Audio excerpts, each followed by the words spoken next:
merci encore une fois d'être là avec vous, avec moi. Aujourd'hui, donc, je vais vous parler des représentations et des pratiques sociales du handicap dans le monde kanak. C'est le résultat d'une recherche doctorale, donc, comme disait Chloé, que j'ai commencé en 2013, que j'ai fini en 2019 à Lyon 2. Alors, quand j'ai commencé mes travaux, je suis tombé sur un article de Mélanésien d'aujourd'hui, je crois que c'est une revue qui n'existe plus, et il était écrit « Cherchez, vous trouverez. Quand vous aurez trouvé, vous chercherez encore. La société mélanésienne laisse cette même impression. » Je me suis dit « Ça commence mal.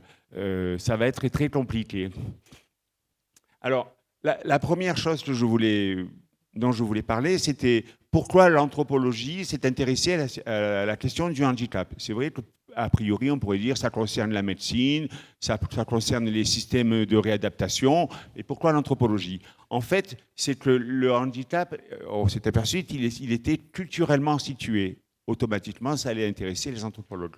Très rapidement, longtemps, le handicap a été un événement magico-religieux et ou une vérité biomédicale.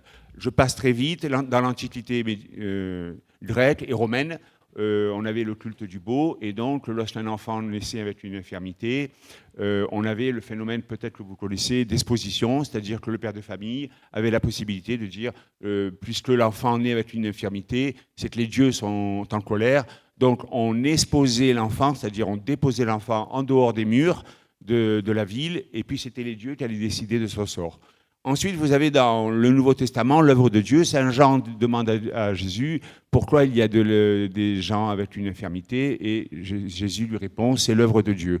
Au Moyen-Âge, on considère que, vous voyez, on est toujours sur le côté surnaturel.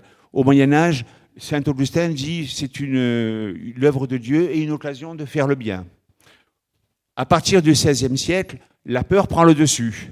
C'est-à-dire que Michel Foucault a écrit un livre sur ce qu'on appelle le grand enfermement, c'est-à-dire que c'est la fameuse cour des miracles, toutes les personnes en situation de handicap étaient marginalisées, et on avait l'ouverture des hôtels-dieux justement pour les prendre en charge. Dans le Moyen-Âge et le XVIe siècle, on est plutôt sur le modèle de la charité. Étant donné que le handicap est perçu comme une punition divine ou l'œuvre de Dieu, il appartenait à l'Église de s'occuper de cette question.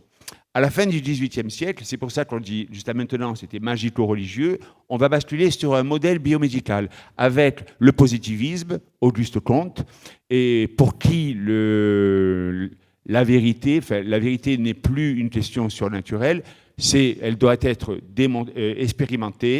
expérimentable, elle doit être démontrable. Et donc, apparaît le personnage médical. Le positivisme va engendrer le scientisme, c'est-à-dire une foi inébranlable en la science. Donc, automatiquement, avec cette approche biomédicale va être renforcée après la Grande Guerre, où les gens vont revenir mutilés, donc il va y avoir ce qu'on appelle la réadaptation, c'est-à-dire vous allez avoir des chirurgies faciales, des prothèses, etc., des prises en charge psychiatriques.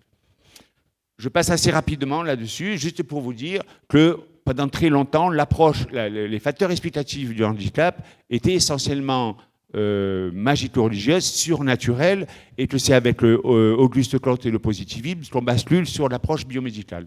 Les nouvelles approches centrées sur le milieu de vie, ça ne s'est pas fait du jour au lendemain.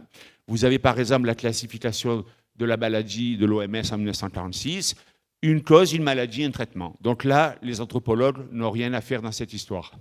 À partir de 1980, on a ce qu'on appelle le schéma de Wood. Wood était un médecin mandaté par l'OMS pour prendre en compte la dimension sociale du handicap. Et donc là, on voit dans ce schéma, c'est la notion de désavantage social.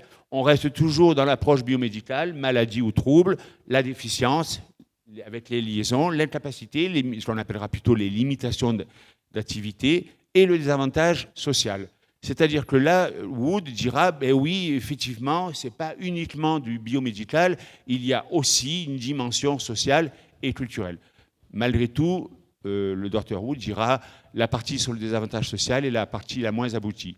Parce que l'OMS était essentiellement composée de médecins et de représentants d'assurance. Et elle ne voyait pas d'un très bon œil concernant justement les indemnisations possibles, et vous voyez pas d'un très bon œil la prise en compte de l'environnement de la personne. Vous voyez, parce que c'est difficile à évaluer, à expliquer.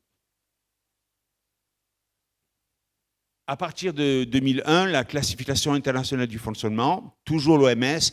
Alors, quand vous lisez les articles qui ont, concernant toutes les discussions qui ont abouti à cette classification, ça a été un combat acharné entre les tenants du modèle social, c'est-à-dire qu'ils disaient le handicap, c'est une question d'environnement.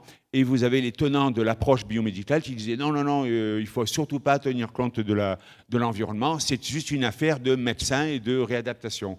Donc là, je passe rapidement, puisque je suis dans la partie qui explique pourquoi l'anthropologie s'est intéressée à la question du handicap. Il y a les facteurs personnels, bon, ça c'est l'âge, le sexe, le statut social de la personne, et les facteurs environnementaux. Et vous voyez qu'en réalité, pour l'OMS, le handicap est une interaction entre les facteurs environnementaux, les facteurs personnels, les problèmes de santé, les limitations d'activité et la participation, qu'on appellera plus tard la participation sociale. Une interaction de tout cela vous donne le niveau de handicap. C'est pour ça que depuis 2001, on parle de situation de handicap. On ne parle plus de personnes handicapées, c'est personnes en situation de handicap, puisqu'il y a la dimension environnementale. Je passe rapidement. On est dans une approche biopsychosociale, pour résumer en fait ce schéma. Un contexte, alors comme vous indique le titre, je me suis intéressé à la représentation sociale du handicap. Je me suis appuyé sur les théories de représentation sociale qui ont été initiées par Serge Moscovici. C'est le papa de, je ne sais plus son prénom, monsieur Moscovici, qui est président ou directeur de la Cour des comptes à Paris.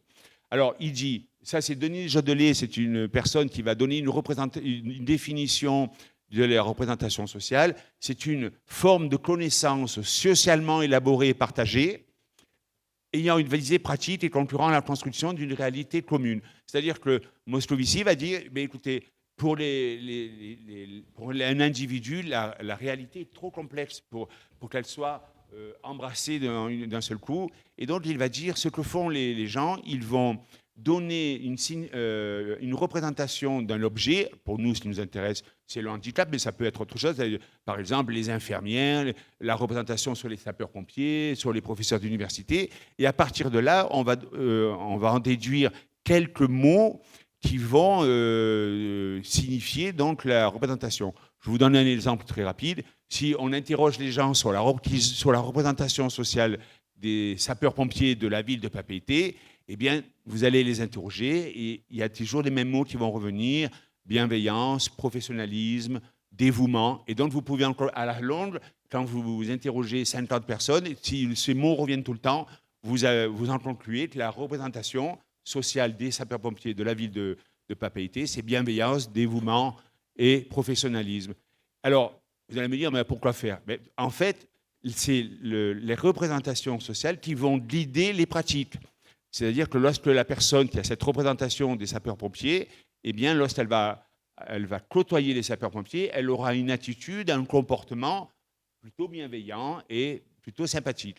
Par contre, en revanche, si vous avez une représentation sociale négative, eh bien, à ce moment-là, vous aurez un comportement, une attitude plutôt négative.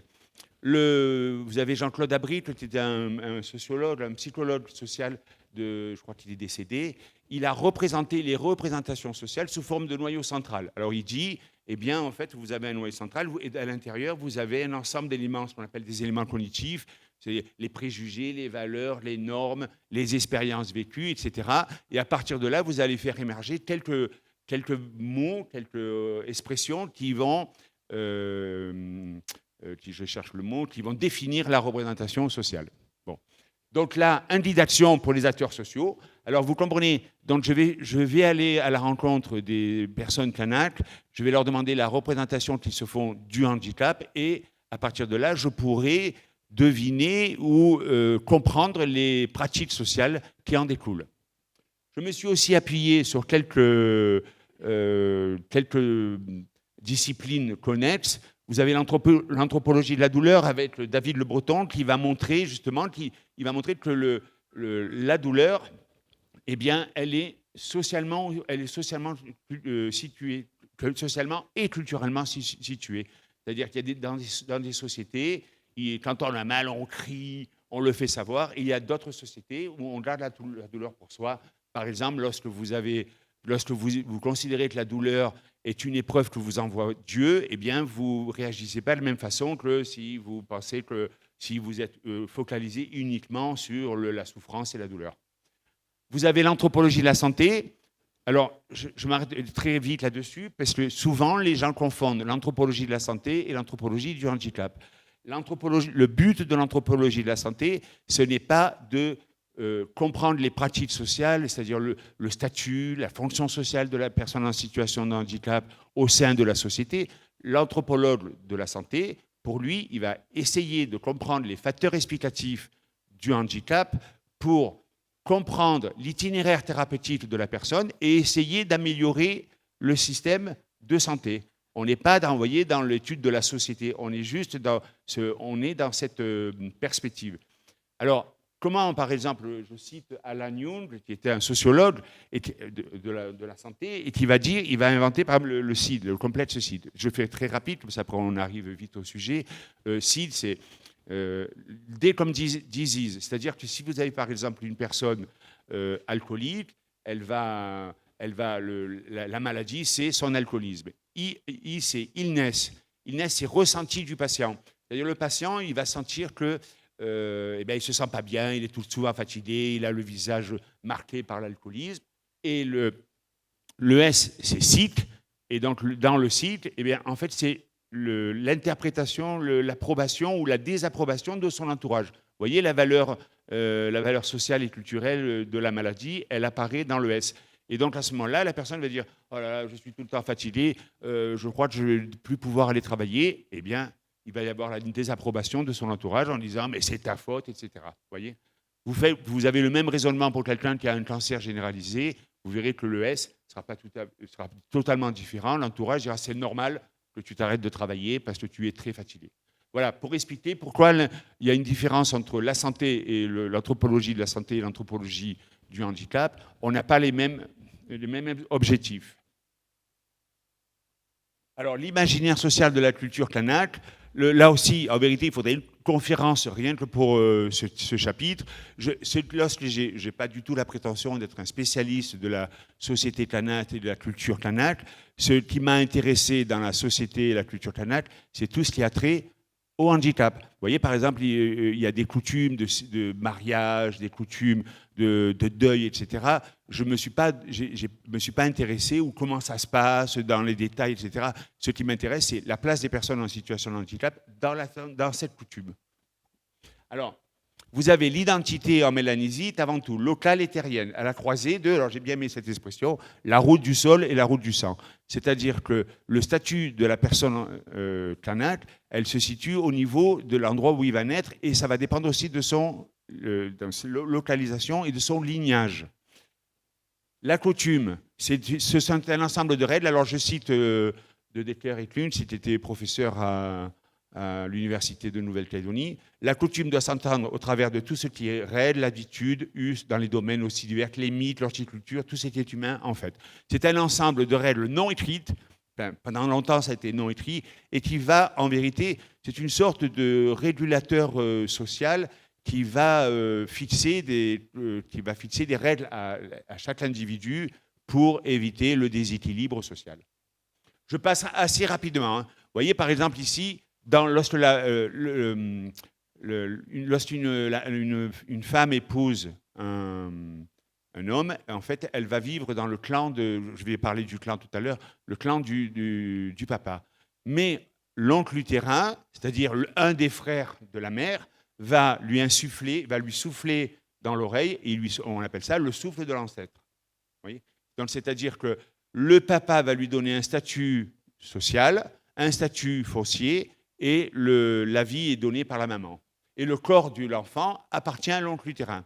Bon, je passe, on verra après un peu plus tard Maurice Lénard, qui est un pasteur qui a vécu fin 19e, début 20e à Nouvelle-Calédonie, il a beaucoup écrit, il a écrit Docamon, il a beaucoup observé la société Tanat, dira, en cas de maladie, il parle du souffle de l'ancêtre, en cas de maladie, il recommencera la même opération, mais en mâchant cette fois des herbes magiques. Alors là, je vous mets un schéma justement pour concernant l'organisation de M. Claude John qui est ici présent et je l'en remercie. Hein.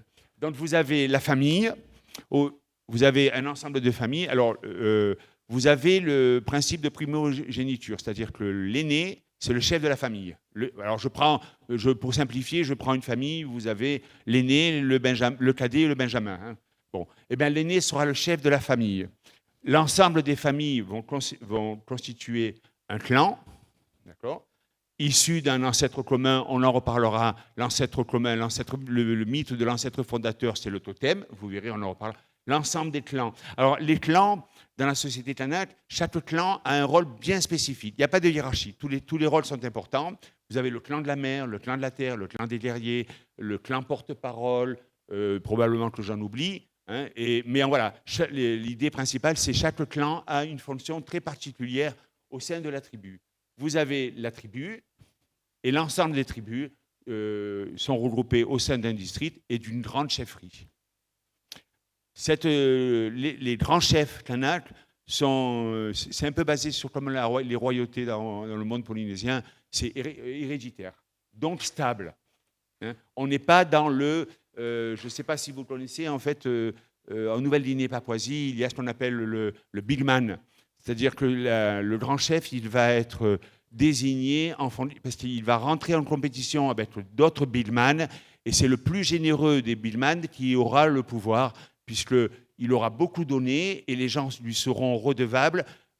Marcel Mauss disait « le don oblige », donc les gens vont être redevables au bigman et c'est lui. Mais s'il trouve quelqu'un de plus généreux, eh bien, il est destitué. Vous voyez, contrairement en Nouvelle-Guinée-Papouasie, aux îles Salomon, la gouvernance, l'organisation est beaucoup plus instable qu'en Mélanésie ou en Polynésie, enfin en Nouvelle-Calédonie et en Polynésie, où l'autorité est héréditaire. Bon, c'est très bref, hein, parce que je veux en venir au fait. Un système de valeurs conforme aux principes de la vie communautaire, là, d'après le Sénat coutumier. Alors, le Sénat coutumier a jugé utile. On sait que la coutume se transmet oralement, mais le Sénat coutumier a jugé utile de mettre par écrit les valeurs de la coutume, parce qu'en milieu urbain, les gens ne sont pas toujours élevés dans la coutume et on voudrait leur rappeler ces valeurs. Alors j'ai mis il y a toute une liste, je n'ai pas tout mis, parce que ce n'est pas trop l'objet. J'ai mis en fait celles qui pouvaient intéresser notre sujet, le respect, l'humilité, se faire petit. Souvent, vous voyez, dans les interventions, lorsqu'une personne commence, elle dit je m'adresse à vous avec respect et humilité, donc elles font référence aux valeurs de la commune, de la coutume, solidarité et ce qu'on appelle les coutumes de pardon, c'est-à-dire lorsqu'il y a un trouble dans les relations sociales, il est possible de résoudre le conflit à travers une coutume de pardon.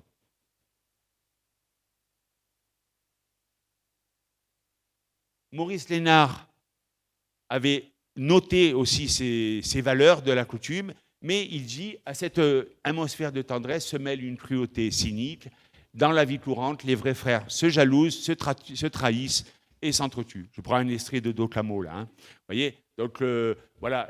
En fait, la coutume, c'est un peu comme nos valeurs républicaines, liberté, égalité, fraternité. C'est en métropole, personne, ou ici, à la République française, personne n'est totalement libre, personne n'est totalement égaux, et on n'est pas tous fraternels, mais c'est l'objectif vers lequel il faut tendre. Et bien la coutume, c'est la même chose. Alors, j'ai repris un schéma, c'est le cycle cosmogonique de la vie des Tanat, d'après le pasteur Laoui. Là, ça y est, on commence à rentrer dans le vif du sujet avec le handicap. On voit par exemple, alors vous avez en haut, c'est le monde des vivants, en bas, c'est le monde invisible, très important dans le monde de Tanat. Dans le monde invisible, lorsque la maman est enceinte, le bébé est encore dans le monde invisible. Vous avez la jeunesse, l'adulte et la vieillesse. Lorsque le malheur survient, c'est-à-dire que vous avez un handicap, un accident grave, ou une maladie grave à ce stade de la vieillesse, c'est considéré comme normal. Par contre, si vous avez un problème grave au niveau de la jeunesse et de l'adulte, là, le groupe commence à se poser des questions, c'est pas normal. Vous voyez, je commence déjà un peu à introduire les facteurs explicatifs. On se dit, tiens, s'il a 20 ans, il a déjà un accident, il ne peut plus utiliser un bras, tout ça. Et donc, on va commencer à se poser des questions. Que me disent les informateurs? Alors, l'ensemble des gens que j'ai interrogés, je les appellerai des informateurs. Un informateur me dit, on peut prévenir avec les plantes qui rendent la femme enceinte invisible. Vous ne voyez pas l'enfant. Si vous avez un esprit maléfique, vous ne voyez pas le bébé. C'est-à-dire que le bébé, quand il est à ce stade, il est fragile, vulnérable, et il peut faire l'objet d'une attaque, on va en reparler, d'un esprit, ce que l'informateur appelle l'esprit maléfique. Le monde, on est toujours dans la société kanak, hein. Un monde invisible, omniprésent. Vous avez les ancêtres. Là, en fait, c'est une illustration de la partie basse du schéma précédent. Vous avez les ancêtres, les totems et les esprits. Les ancêtres, donc, lorsqu'une personne meurt, elle quitte le monde des vivants, elle rentre dans le monde invisible. Alors attention, il n'y a pas de paroi étanche entre le monde invisible et le monde des vivants. Vous pouvez très bien croiser un ancêtre dans la forêt, où il peut venir à travers vos rêves. Voilà. Il peut vous prévenir, on va en reparler. Il peut vous apparaître, etc. Donc, il a un rôle à jouer dans le monde des vivants. Les totems, c'est le mythe de l'ancêtre fondateur. Souvent, les totems, les informateurs, quand je leur posais la question, c'est quoi votre totem? À peine ils me donnaient le nom du totem. Ils n'aimaient pas du tout en parler. Je ne sais pas pourquoi, mais ils me disaient, par exemple, moi, c'est le lézard, mais bon, ils passaient à autre chose. Je n'ai pas réussi à en savoir plus. Mais dans la culture kanak, le totem, c'est le mythe fondateur. C'est l'ancêtre du mythe fondateur, du clan. Et puis, vous avez les esprits. Mais souvent, les informateurs m'ont parlé de lutins. Alors, j'ai retrouvé cette forme dans je ne me souviens plus où. C'est l'une des formes que peut prendre les lutins en pays Paichi. Paichi, c'est dans le nord, je vous montrerai tout à l'heure. Et en fait, là, par contre, beaucoup de gens m'ont dit qu'ils avaient vu les lutins dans la forêt. Souvent, ils vivent près de la rivière. Vous avez même des clans, on parlait de clans, qui sont proches des lutins. Donc, il y aura. Alors, pourquoi ça m'intéresse? Parce que ça va avoir un impact sur le handicap. Quand on est un clan est proche des lutins. Isabelle Leblit, qui a écrit Diable et choses d'ailleurs à Ponériouin, on dit que ce sont eux qu'on entend chanter quand il y a du vent. Alors, ce que l'on sait de la culture kanak au handicap, c'est-à-dire que mes travaux, quand j'ai commencé, pour l'instant, je ne voulais pas réinventer la poudre, donc pas la poudre, comme on dit, ce qu'on savait déjà. Donc, j'ai recensé tout ce qu'on savait du handicap. Pas grand-chose, parce qu'en fait, cette thèse, c'est une thèse qu'on appelle une thèse première, c'est-à-dire c'est d'où la difficulté, c'est-à-dire que je n'ai pas pu m'appuyer sur des travaux précédents. Il y a eu beaucoup de travaux qui ont été menés en Papouasie-Nouvelle-Guinée par les Australiens, aux îles Salomon, mais sur la Nouvelle-Calédonie en particulier, très peu. On verra que... Alors, vous avez... Quand j'ai commencé à m'intéresser sur les documents qui étaient à ma possession, et je suis tombé sur, par exemple, un article de Michel Panoff, c'était un anthropologue français, donc l'article, c'était facile à lire, c'était une figure de l'abjection en Nouvelle-Bretagne, et il évoque l'existence qu'on appelle du rubishman, l'homme de rien. Il va en Nouvelle-Bretagne, il y a une société mélanésienne où vous avez au centre du clan les terres fertiles, les points d'eau, etc. Et à la périphérie, vous avez les rubishman, c'est-à-dire vous avez les marginaux, les veuves, les orphelins, les personnes qui n'ont plus de clan et les personnes en situation de handicap. Et lui, il constate ça et il dit, ils ne sont pas tout le temps maltraités, mais ils sont invisibilisés, c'est-à-dire que dans la société Mahinge, c'était cette société-là, ils ne comptent pas politiquement et économiquement. Ensuite, j'ai pu retrouver des témoignages du passé. Ulysse de la Hautière, c'était un géologue qui a fait le tour de la Nouvelle-Calédonie. Qu'est-ce qu'il constate sur la côte Est? Un vieillard dont la figure maladive inspirait la pitié nous apprime que ce malheureux se mourait de la tuberculose et que, condamné par le takata c'est le guérisseur, il devait le lendemain, d'après la coutume, être assommé par les siens. J'ai dit, est-ce qu'on est dans la configuration du rubishman? Je me suis posé cette question. Ensuite, j'ai fait le tri parmi les témoignages. J'ai pris ce qui me paraissait le plus intéressants. Gustave Glomont est commissaire à l'administration pénitentiaire de l'île des Pins. Je vous montrerai une carte tout à l'heure pour ceux qui ne connaissent pas la Nouvelle-Calédonie. Quand un père ou une mère kanak avait une maladie qui durait trop longtemps, au gré de leurs enfants, ceux-ci les tuaient d'un seul coup ou les exposaient dans un endroit écarté. Bon. Alors, est-ce à dire que dans la société précoloniale kanak, on éliminait systématiquement les gens vulnérables ou les gens qui ne comptaient plus sur le plan économique et politique? En fait, vous avez les travaux de William Torrey qui a étudié les phénomènes de famine en Inde. Et lui, il dit, lorsqu'une société est en crise, il y a 3 étapes. Quand la crise commence, il y a des phénomènes de solidarité. On soutient les plus fragiles. Si la crise dure, on commence à rationner les ressources.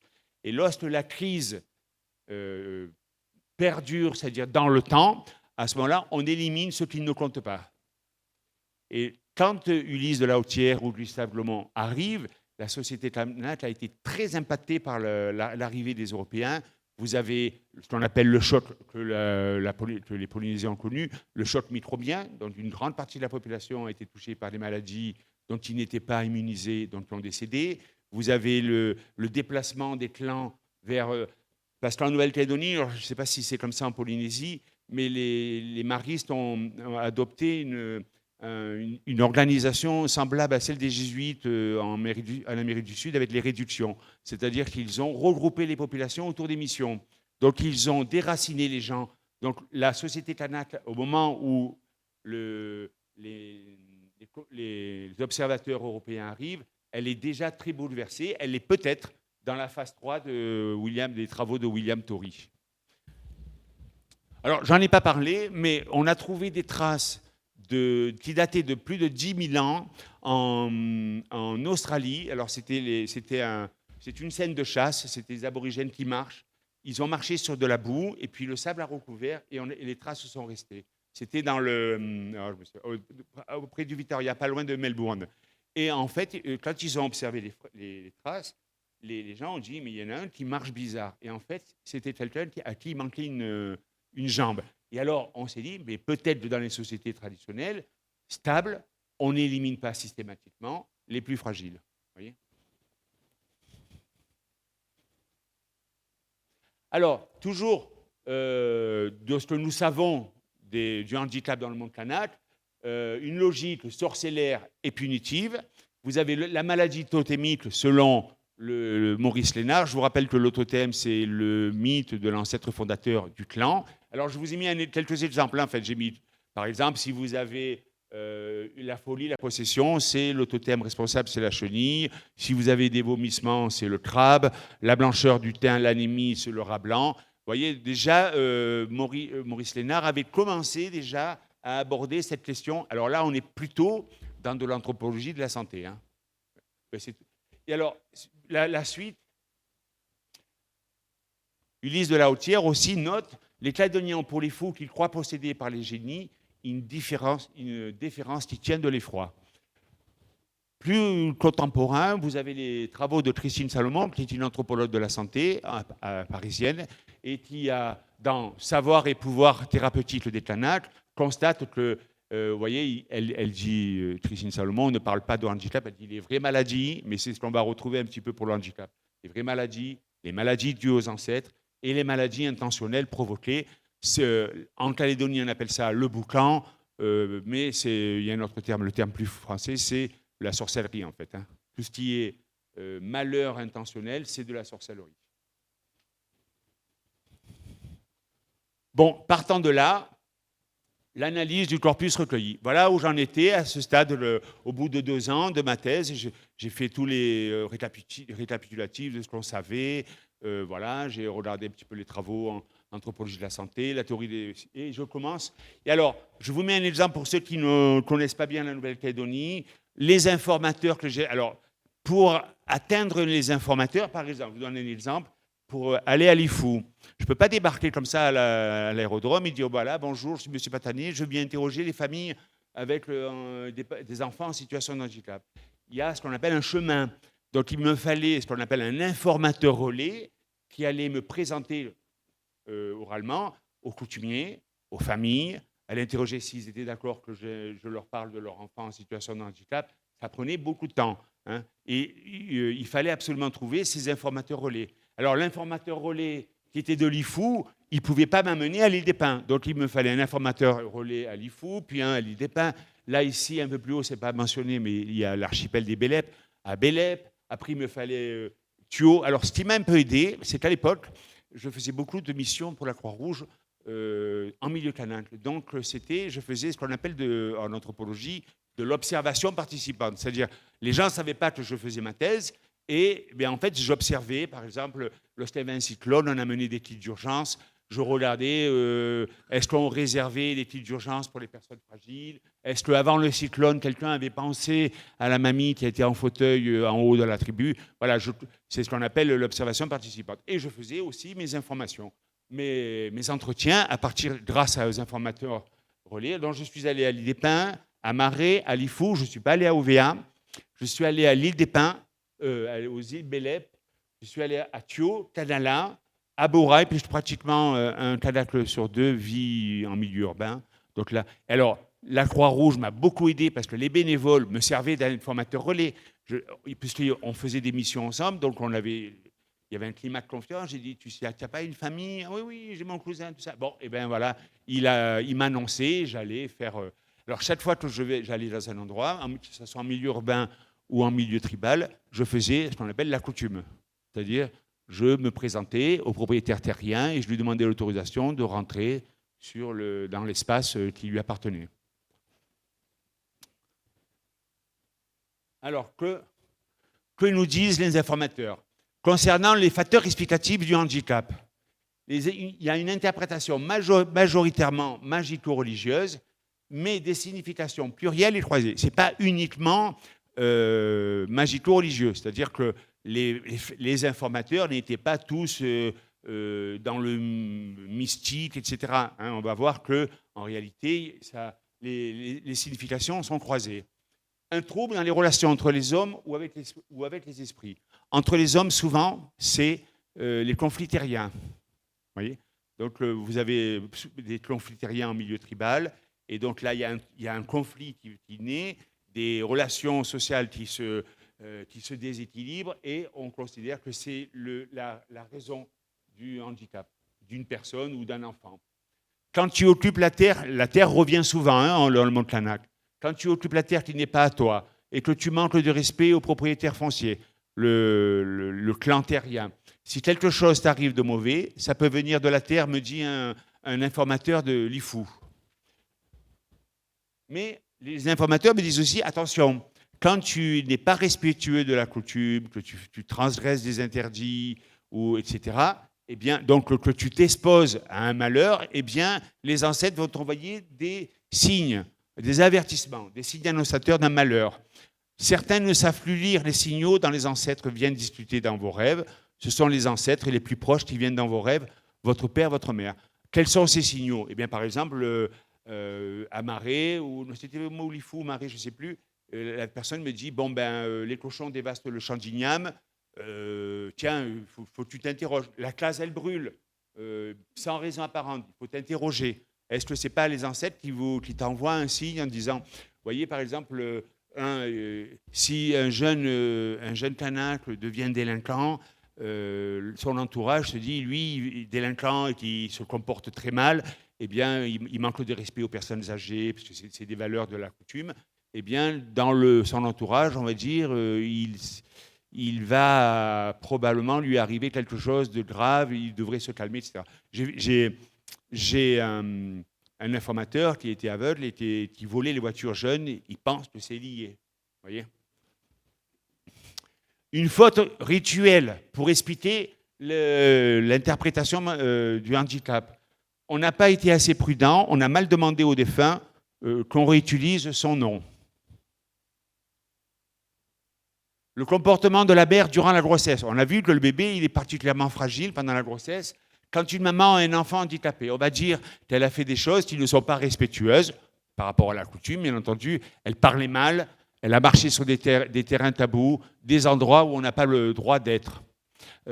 Alors, effectivement, je vais juste vous raconter une petite anecdote. il y a eu un cyclone à Canala.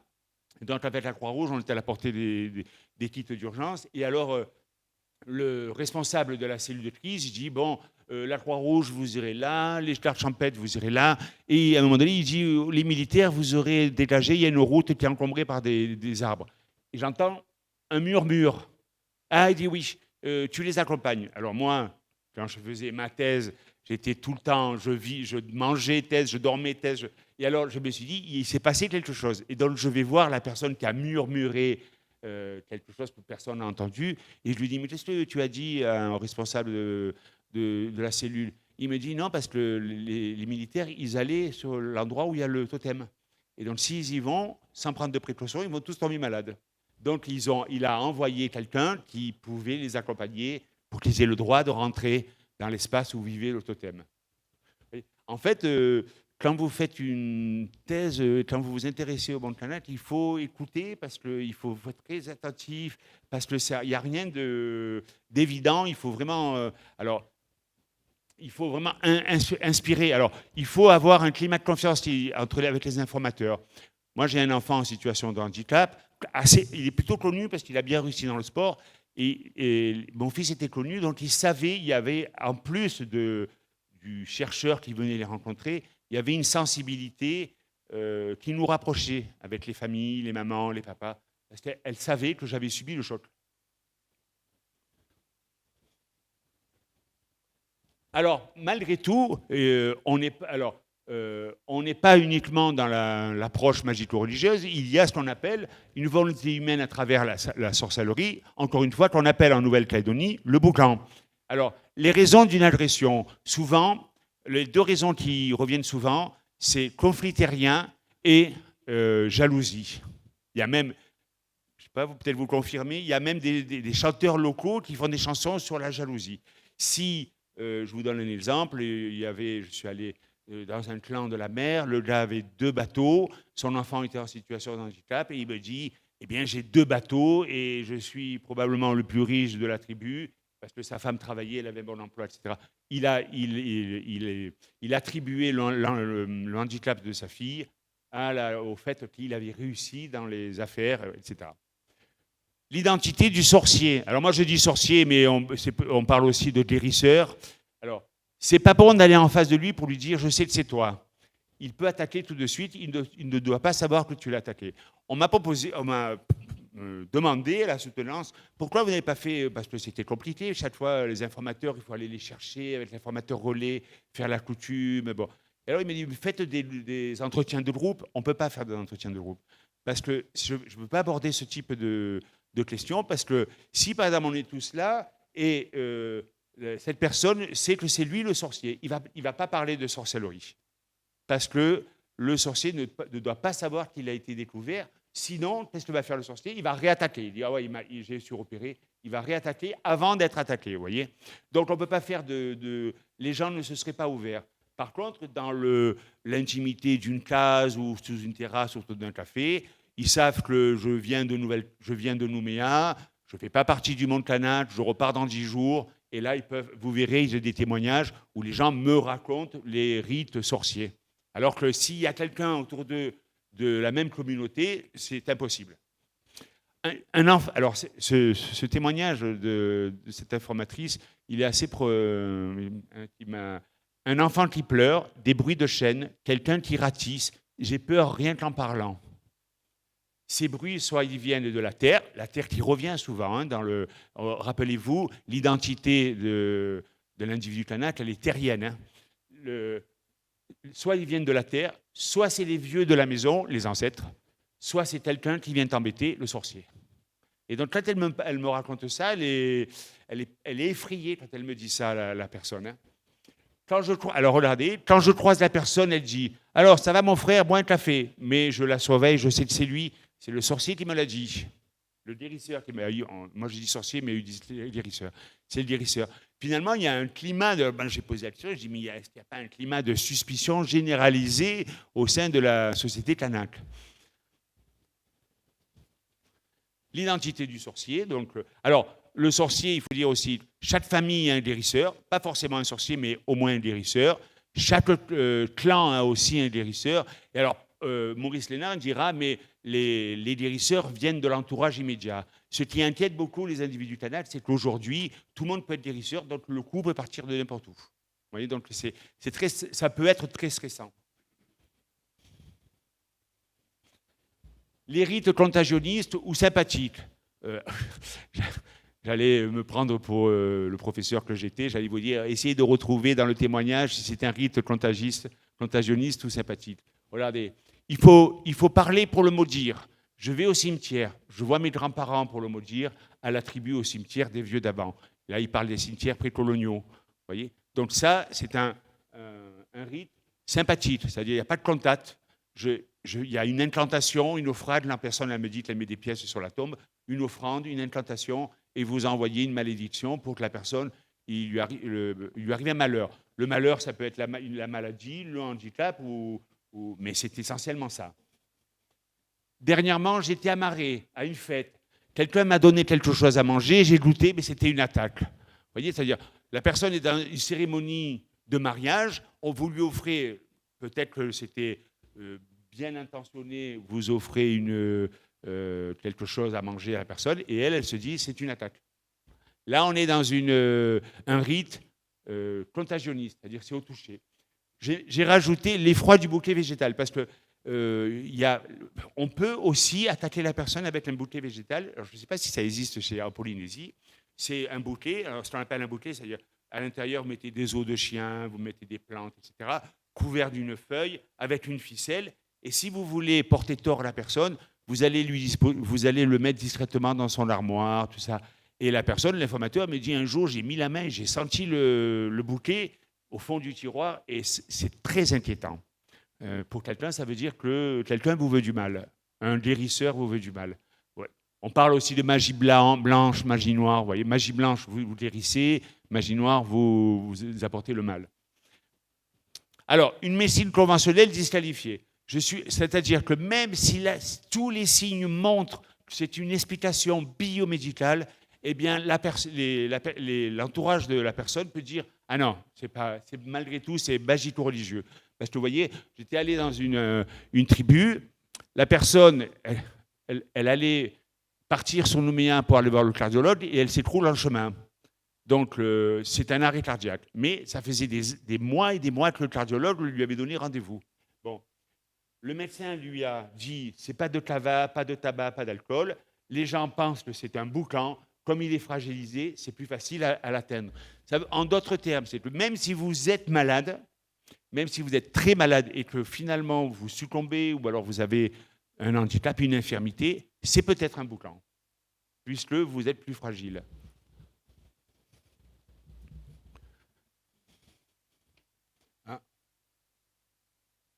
Ah oui, de l'autre côté. Identité, tac. Malgré tout, tout n'est pas surnaturel. Vous avez un événement prévisible et naturel qui peut être la cause de la survenue d'un malheur. Par exemple, des clans appartiennent à la lignée des lutins. Dans leur enfant, on peut trouver des anomalies physiques. Pour nous, c'est normal. C'est-à-dire, votre enfant, il est proche, alors c'est surtout à Marais. Vous êtes le clan, je regarde, M. Corridon, il est le Marais. Vous avez des clans proches des lutins. Un enfant né avec un doigt en plus ou un doigt en moins, on va dire, bon, comme les lutins sont facétieux, ils ont fait une bonne blague. Alors, quand il y a un enfant handicapé, c'est comme naturel, car les gens sont des clans terriens. Ça, c'est à Lifou. Si ça arrive dans un clan guerrier, alors là, on se pose des questions. C'est-à-dire, à Lifou, le clan de la terre, eh bien, une maladie, un handicap, c'est pas forcément magico-religieux, c'est pas forcément sorcellaire, ça peut être une fatalité liée à l'appartenance d'un clan. Alors, là, malgré tout, alors tout est mystique, tout est métaphysique, non. La maladie, le destin, la malchance, c'est ce qu'on appelle le modèle du fatum, hein, le modèle du sort, du mauvais sort. La dame blanche ou Pulidoa, et parfois c'est dans le nord, est parfois responsable. Si tu dors quand elle passe, tu perds la tête. Si tu marches sur la tombe d'un vieux, l'un vieux c'est un ancêtre, hein. Si tu tombes sur de vieux, tu deviens malade. Donc finalement, c'est le modèle fatum, c'est pas de chance, c'est tombé sur toi. Nous, les Occidentaux, on est plutôt sur le modèle du fatum. C'est-à-dire que si vous avez un enfant, c'est mon cas, eh bien, on a cherché des raisons médicales, on a fait le X fragile, le recherche génétique, etc. Et puis, quand on nous a dit, ben non, il n'y a rien, eh bien, c'est pas de bol pour nous. Vous voyez, la conclusion, c'est qu'on n'a pas eu de chance. Ronald de Dworkin parle de la malchance brute. C'est un peu ça.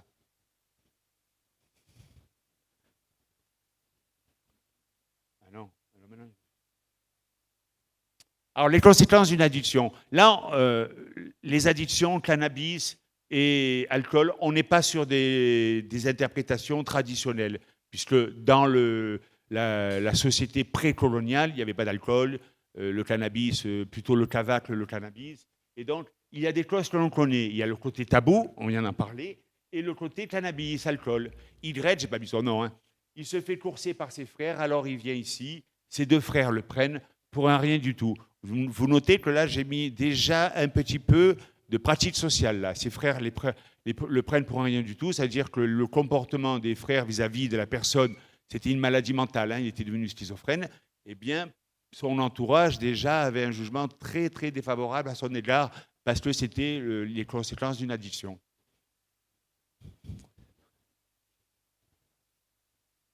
Alors, ce que vit la personne avec une déficience. Parce que lorsque j'ai interrogé les gens, j'ai dit comment vous interprétez le handicap, qu'est-ce que vous vivez au quotidien, comment s'organise la prise en charge de la personne, etc. Là, on en est, ce que vit la personne avec une déficience. Se protéger du malheur. Demain, quelqu'un vient, on se dispute à l'intérieur de la barrière, je parle avec le totem et il va faire le travail, punir. Souvent, la barrière dont fait allusion l'informateur, c'est ce qu'on appelle, c'est très intéressant de savoir si chez vous en Polynésie c'est le cas, la barrière végétale, c'est-à-dire que devant les maisons, vous avez une barrière végétale et vous savez que lorsque vous rentrez à l'intérieur, il y a des esprits qui peuvent protéger les propriétaires, qui peuvent les défendre éventuellement d'une attaque. Autrefois, on donnait une potion pour ne pas avoir peur dans la forêt, le mal de mer. On le pressait dans la bouche du bébé contre la maladie pour qu'il soit fort. Vous voyez, on prend des précautions pour pas qu'il arrive le malheur. Alors, là, je cite quelques exemples, mais par exemple, quand je vous disais, je fais un entretien de groupe, la personne, elle se protège quand elle dit ah non, moi, le handicap, ah oui, c'était un virus. Elle se protège du sorcier. Vous voyez, donc, dans le comportement au quotidien, il faut faire aussi attention à ce qu'on fait pour ne pas s'exposer. Alors, là-dessus, je passe deux recours complémentaires, la médecine positive, c'est la médecine conventionnelle, et le guérisseur. C'est ce qu'on appelle le pluralisme médical. C'est-à-dire que dans la société kanak, vous avez un trouble physique, quelque chose qui ne va pas, vous allez donc à l'hôpital, le médecin va vous donner des... Et le médecin, si l'interprétation est biomédicale, on attend le médecin qui vous guérisse. Mais si l'interprétation, elle est soit sorcellaire, soit magico-religieuse, le médecin va soigner le symptôme et c'est le guérisseur qui va soigner la cause. Donc, je vais voir le médecin parce que j'ai mal, etc. Bon, il va me soigner, mais je vais essayer de savoir d'où vient le trouble. Est-ce que c'est un sorcier? Est-ce que c'est une faute que j'ai commise? Etc. Vous voyez? Donc là, c'est ce qu'on appelle le pluralisme médical. Je vous donne un exemple concret. J'ai dialysé 6 ans avant de venir à Tahiti. Et il y avait un Vanuatu, parce que le Vanuatu, on est quand même en Mélanésie. Et lui, il dialysait depuis plusieurs années. Et il me dit, j'attends que l'ouverture des frontières avec le Covid pour aller à Port Vila. Et là, le guérisseur va me guérir. Et moi, dans mon esprit d'occidental, j'avais envie de lui dire, mais je ne lui ai pas dit. J'avais dit, écoute, si tu es en dialyse, c'est que toutes ces cellules du rein, elles sont nécrosées, ça ne va pas redémarrer. Mais lui, il était persuadé qu'après le Covid, pour lui, la dialyse était terminée. Vous voyez? Donc, la dialyse, ça soignait le symptôme, les nausées, la fatigue, etc. Mais le guérisseur allait le guérir définitivement de l'insuffisance rénale. Alors, ça, si vous voulez avoir plus... Tout à l'heure, j'ai cité le livre de Christine Salomon. Elle parle beaucoup de ça, puisqu'on est dans l'anthropologie de la santé. Déjà, attendez, oui, c'est ça. Ouais. Une coutume qui protège de l'exclusion. Ouais, ça va, je suis dans les temps, je crois, non? Oui. Alors, dans la théorie de la dominance sociale, on peut faire le lien entre le mythe de légitimateur et atténuateur de la coutume. Qu'est-ce que ça signifie? Eh bien, tout simplement que la coutume va légitimer la hiérarchie et en même temps, elle va atténuer la violence sociale, notamment pour les plus fragiles. Regardez ce que nous disent les informateurs. Si je nais aveugle et que je suis l'aîné, primogéniture, donc lui, ça va être lui le chef de famille, mais il est aveugle. Eh bien, qu'est-ce qui se passe? Je reste l'aîné. Normalement, le numéro 2 devra passer par moi. Vous savez, 1, l'aîné, cadet, Benjamin. C'est le numéro 2, il ne va pas le remplacer, il va le représenter. Vous voyez? C'est dans la coutume. On dit, alors ça c'est un informateur qui nous parle d'une cérémonie coutumière. Et il me dit, on a quelqu'un du clan qui vit dans un établissement, en accueil de jour et de nuit, donc il n'est plus en tribu. On dit, qui est là? La personne absente est représentée par un caillou, une igname. Quelqu'un est là pour le représenter. On va mettre quelques pièces pour bien rappeler qu'il fait partie intégrante du clan. C'est la coutume. Dans les maisons, ça c'est ce que me dit un pasteur de Lifou. Dans les maisons, c'est le seul qui peut manger avec les vieux. S'il y a une fête, on le place dans un endroit idéal pour voir ce qui se passe. Vous voyez? Ça aussi, c'est la coutume.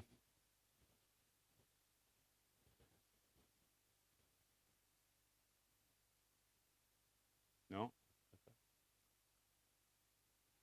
Malgré tout, la société kanak est une société comme toutes les autres sociétés. Je dirais presque les phénomènes de rejet de violence, c'est ce qu'on appelle en anthropologie des invariants, c'est-à-dire c'est des choses qu'on trouve dans toutes les sociétés. Et j'ai constaté aussi des phénomènes de rejet et de violence, bien entendu.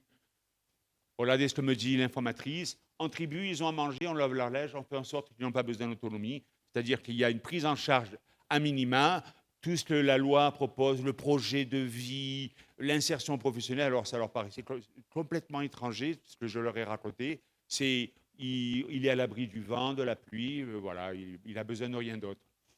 Le handicap inspire la pitié. Alors là, peut-être, je n'ai pas su vraiment, la personne qui me raconte ça, il m'a dit, ils nous font pitié, mais il rajoute, c'est pas de la pitié, c'est de la pitié avec de la désolation, avec du respect, un mélange de sentiments. Probablement que le mot français n'existait pas pour cette expression.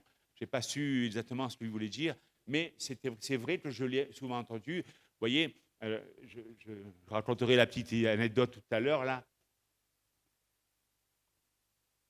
Engendre de la crainte, surtout pour la déficience intellectuelle, puisque les déficients intellectuels dans le monde kanak sont réputés pour être proches des esprits. Donc, ils peuvent vous protéger, mais attention, ils peuvent aussi vous porter tort. On s'occupe de lui, mais il est un peu en retrait. On le craint car certains kanak pensent qu'il peut se produire des manifestations des esprits contre les vivants, proches des esprits. L'esprit domine le corps. On verra dans le langage des mots que ça apparaît dans la façon de les nommer. L'esprit domine le corps, il parle avec les oiseaux, le cafard. On ne dit pas il est fou, on dit mais nous, ça c'est il est fou. On va le soigner, le respecter, il faut le baigner. C'est un esprit qui nous protège. Vous voyez? L'alcool et le cannabis qui dévalorisent, on en a parlé tout à l'heure, effectivement. Regardez ce qu'on nous dit. Si la personne a perdu la tête, parce que finalement, le cannabis calédonien est très très fort et il engendre beaucoup de maladies mentales, notamment la schizophrénie.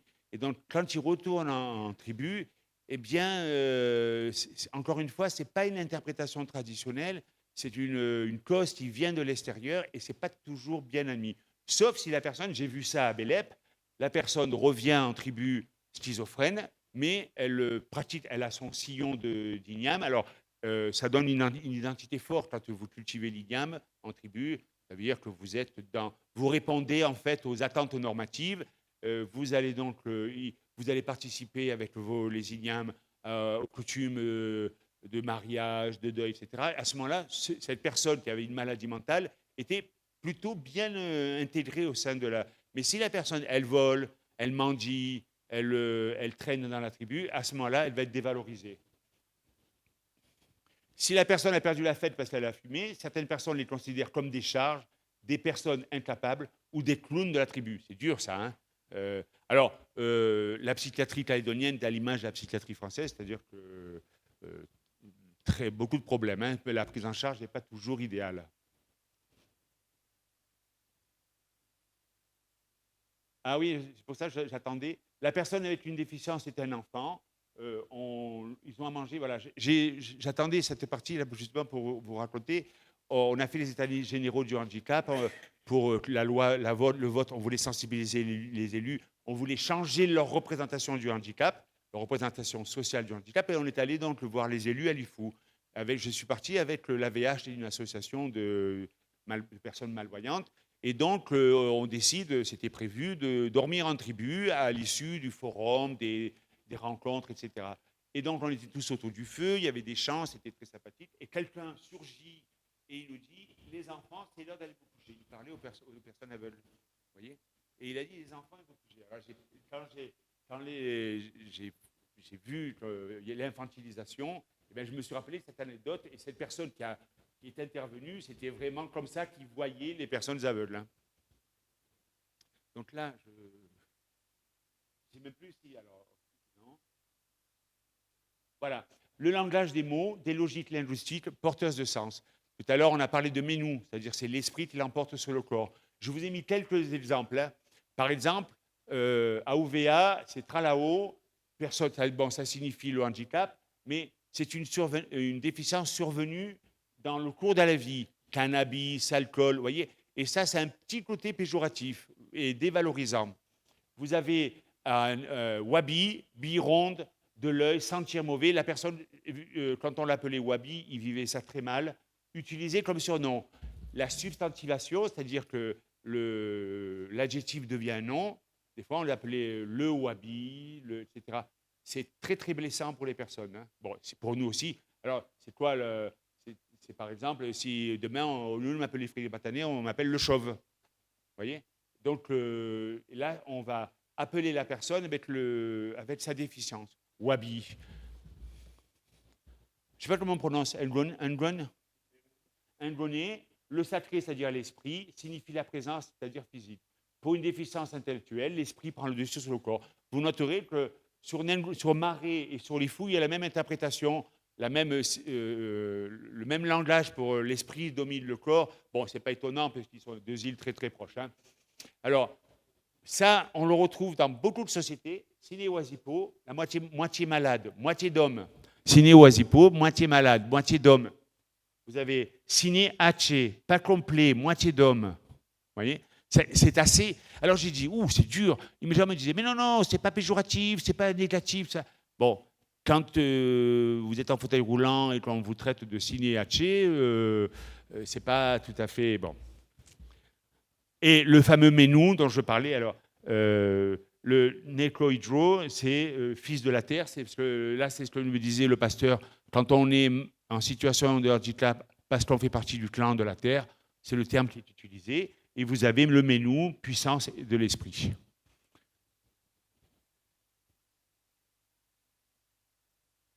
Alors, ceux qui s'organisent autour de la personne. Là, on est en plein dans l'anthropologie de la situation de handicap. Hein.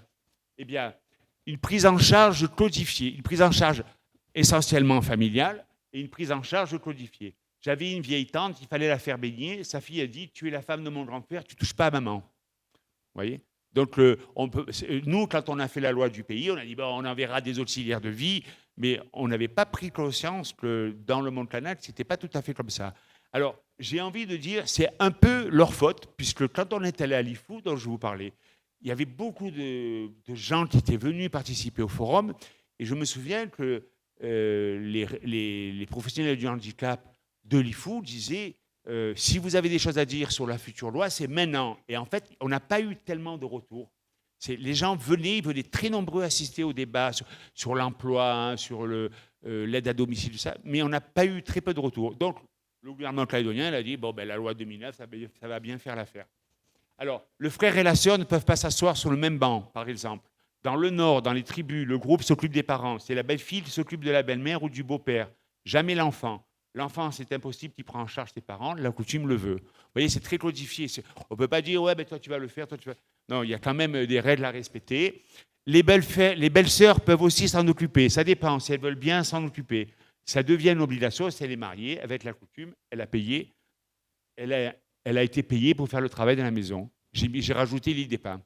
C'était un informateur de l'IDEPA qui me disait ça. Vous voyez, ça vous laisse un petit peu prendre conscience de ce qui se passe au sein des familles. Hein. Quand on va voir, quand la loi du pays va sortir et qu'on va dire les aides à domicile ne peuvent pas être issues de la famille, ça a beaucoup perturbé les familles parce que, vous allez voir, ce qu'ils m'ont dit. Non.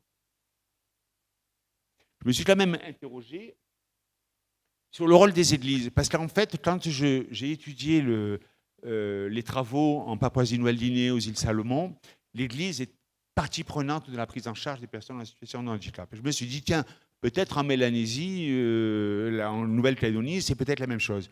Très peu. Très peu. Très peu de gens m'ont dit, ah oui, heureusement que le prêtre est là, ou heureusement que le pasteur est là. En fait, l'Église ignore totalement la problématique. Vous voyez, par exemple, l'Église pense aux personnes handicapées, mais concrètement, il n'y a rien de fait. Il y a un soutien spirituel et encore. Le prêtre aimait bien discuter avec moi. Tous les ans, il amène un petit truc, du riz, c'est toujours ça. Il avait oublié qu'il y avait une handicapée. Bon, les informateurs, ils ne disent pas en situation de handicap, hein, ils disent une handicapée. Et donc, en fait, j'ai eu aucun retour positif concernant le rôle des églises. Alors, une prise en charge désormais dévolue à la sphère publique. Là, je parle de la loi du pays de 2009. C'est à peu près la même que chez vous, hein, donc je ne vais pas trop m'étendre. Bon, il y avait l'aide à domicile, le PAP, un projet d'aide personnalisée. Vous avez les discriminations positives avec le quota en faveur de l'insertion professionnelle. Vous avez tout ça. Enfin, ça ressemble beaucoup à la loi de 2005, version Nouvelle-Calédonie. Je pense que vous devez avoir la même chose, version Polynésie française. Je ne sais pas ce que vous en pensez. Quoi qu'il en soit, quand on a commencé les travaux, en fait, le handicap était la compétence avait été déléguée aux provinces. Donc, pour que la loi devienne du pays, il fallait que les provinces renoncent à leurs compétences. Et dans le Nord, le président de la province Nord, il a dit, ben non, on n'a pas besoin de loi, il y a la prise en charge traditionnelle. Et la dépasse Nord, c'est-à-dire les services sociaux de la province Nord, lui ont dit, mais monsieur le président, on a 200 signalements de maltraitance en tribu. Et là, le président, il dit, ah oui, quand même. Il venait de réaliser que la prise en charge traditionnelle était un peu dépassée. Et donc, il a accepté de rendre sa délégation de compétences. Et la loi a pu être votée. Vous voyez, ce que me disent, ça c'est un élu kanak qui me dit ça, la solidarité tribale, c'est fini, ça relève de l'utopie, d'un rêve. C'est dur. Avant, dans la tribu, on partage. Mais maintenant, on épargne pour la scolarité des enfants. Tes habitudes de solidarité changent. Ce que nous disent certains informateurs, ils nous disent heureusement qu'il y a la loi, parce que ça commence à sentir, à être très difficile pour les personnes en situation de handicap dans les tribus. Et en milieu urbain, bien entendu. Je parle aussi de Nouméa. Hein.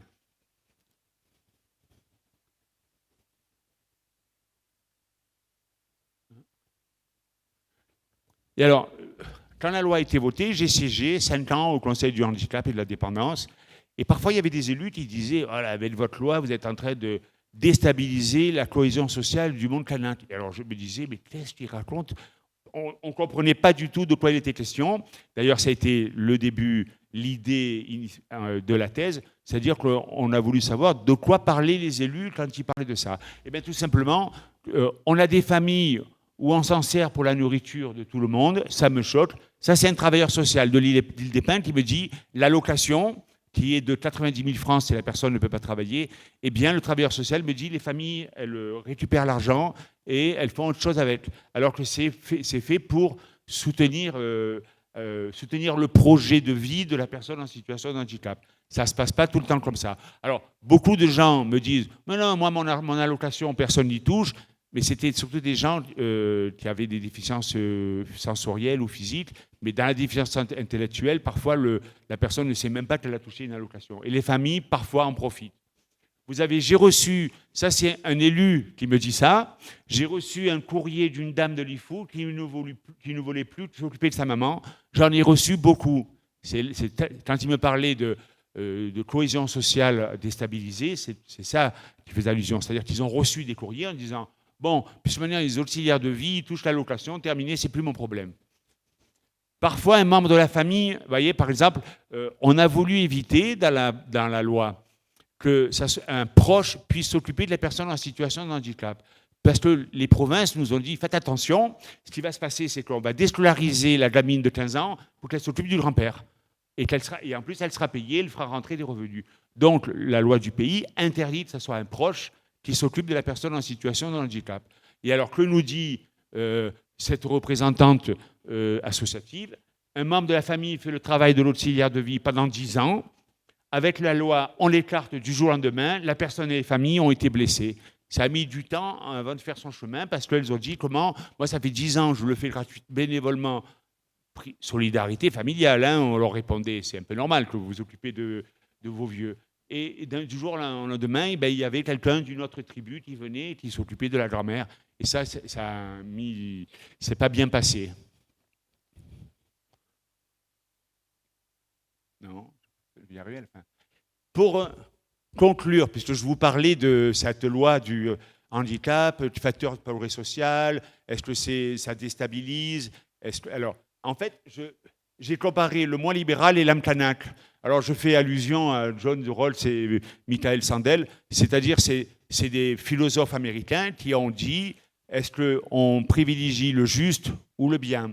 Parce que John Rawls, en vérité, ce qu'on ne sait pas, c'est que les droits à compensation des lois 2005 et la loi 2009, c'est le résultat d'une réflexion menée par John Rawls et d'autres auteurs qui vont légitimer le droit à compensation. Vous voyez? Et John Rawls, qu'est-ce qu'il dit? Il dit l'individu, il a une conception de la vie heureuse, on s'en fiche de est-ce qu'il est issu d'une société kanak, occidentale, etc.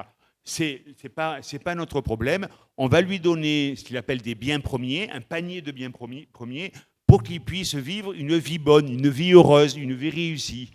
Et ça, c'est l'approche avec le moins libéral. C'est-à-dire que l'individu, il n'est pas soumis à des contraintes extérieures. Sa conception du bien, sa conception de la vie bonne, elle est propre.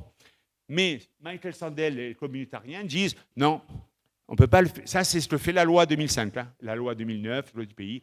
Et c'est de là qu'est venu les projets. Parce que, par exemple, quand on a parlé de projet de vie dans le monde kanak, qui est quand même une société holistique, les gens ils disaient mais le projet de vie, c'est quoi? Ils ne comprenaient pas trop. Il a fallu beaucoup expliquer. C'était le rôle des associations en milieu tribal d'expliquer c'était le projet de vie, qui était un concept totalement qui existait pour les valides, mais qui n'existait pas pour les personnes en situation de handicap.